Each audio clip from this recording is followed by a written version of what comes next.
Dear students, today is our second class of digital electronics. Yesterday we talked about a problem on converting a decimal number to a binary number. We will try to solve the same problem using another method. So this method is a conventional method. This method that I'm going to show you today is usually used in normal applications, and in most of the books this way has been covered. But in previous lecture I showed you a shortcut method of solving the same problem.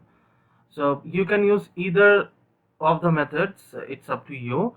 But if there is a time constraint, I would suggest you to go for the first one. So in this one, it will take more amount of time, but in the previous, the shortcut method will take less amount of time. So this is the basic difference between the two.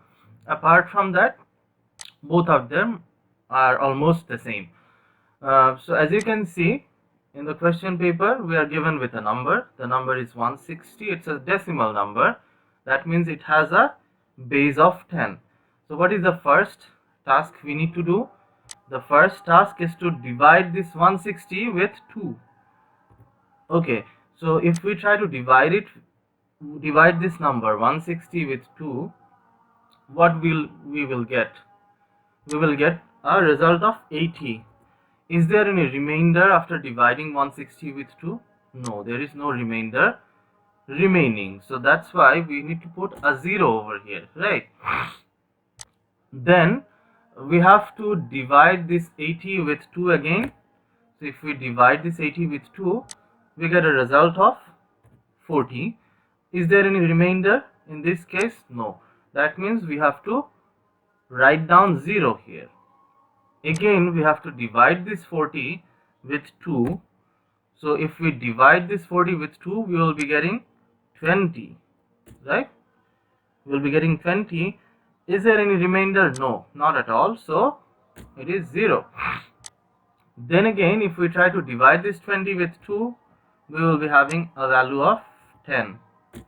Is there any remainder? Not really. No remainder is there. So again, we will be having 0. So now if we try to divide this 10 again with 2, we will be having 5, right? Is there any remainder?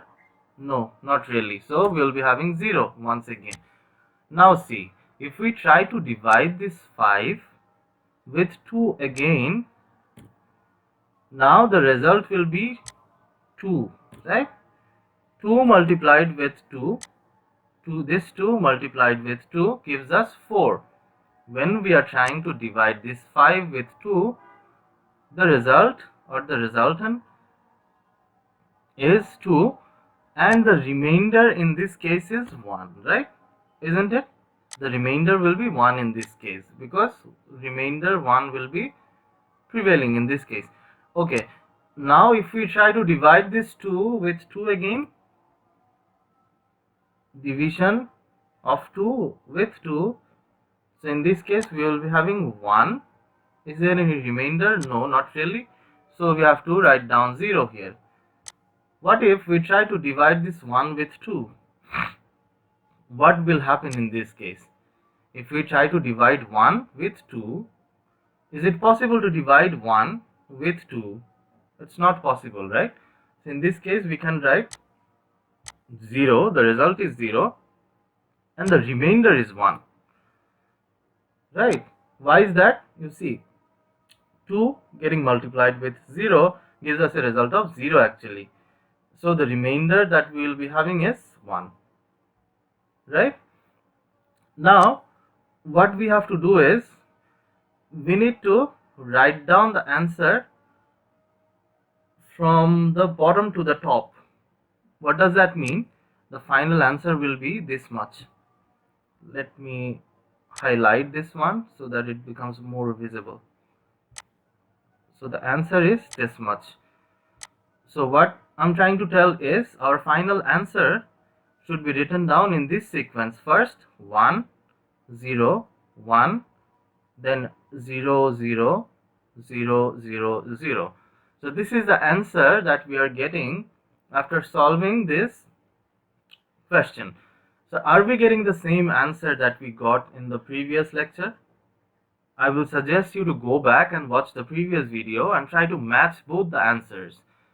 You will see that in both the cases we are getting the same answer. So that actually tells us that both the procedures are okay.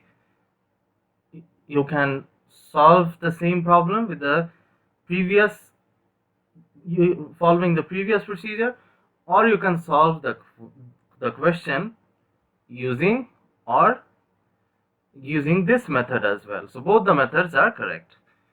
So that's all for this lecture.